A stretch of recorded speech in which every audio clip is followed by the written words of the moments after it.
తెలంగాణ ప్రభుత్వం hybrid annuity model ద్వారా రహదారుల అభివృద్ధికి నిర్ణయం తీసుకుంది.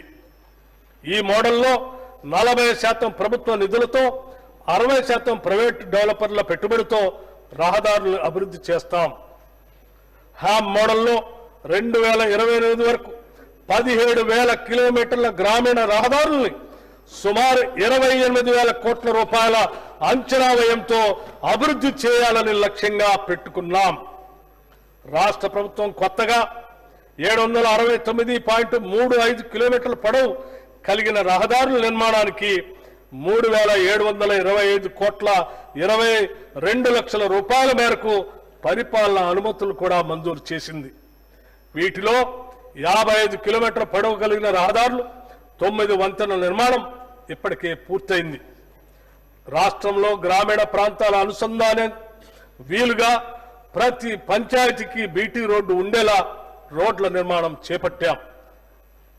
గ్రామీణ ప్రాంతాల్లో పాడైపోయిన రహదారుల మరమ్మతులు పెద్ద ఎత్తున చేపట్టడం జరిగింది.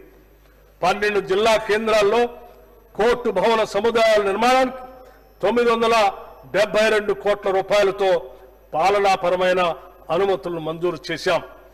రాష్ట్ర ప్రభుత్వం విశేష కృషి వల్ల ఎంతో కాలంగా అపరిష్కృతంగా ఉన్న వరంగల్ జిల్లా మామనూరు ఎయిర్పోర్టు నిర్మాణానికి కేంద్ర ప్రభుత్వం అనుమతులు ఇచ్చింది. ఇప్పటికే దీనికి కావలసిన 253 ఎకరాల భూసేకరణకు నిధులు మంజూరు చేశాం. హైదరాబాద్ నగరానికి నలువైపులా జాతీయ రహదారి నెట్వర్క్ లో ఉన్న లోటును పూడ్చడానికి రీజనల్ రింగ్ రోడ్డు ప్రణాళిక రూపొందించబడింది.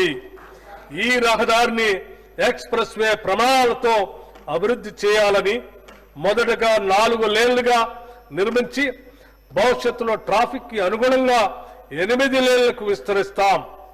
ఈ ప్రాజెక్టు నిర్మాణంలో ఉత్తర భాగ భూసేకరణ ప్రక్రియ ఇప్పటికే ప్రారంభమైంది. దక్షిణ భాగానికి సమగ్ర ప్రాజెక్ట్ రిపోర్ట్ తయారీకి NHAI కన్సల్టెంట్లని నియమించింది. ఈ ప్రాజెక్ట్ ని తెలంగాణ అభివృద్ధికి గేమ్ చేంజర్ గా ప్రభుత్వం పరిగణిస్తుంది. రోడ్డు మరియు భవనాల శాఖ ఈ బడ్జెట్ లో 5,907 కోట్ల రూపాయలు ప్రతిపాదిస్తున్నాం.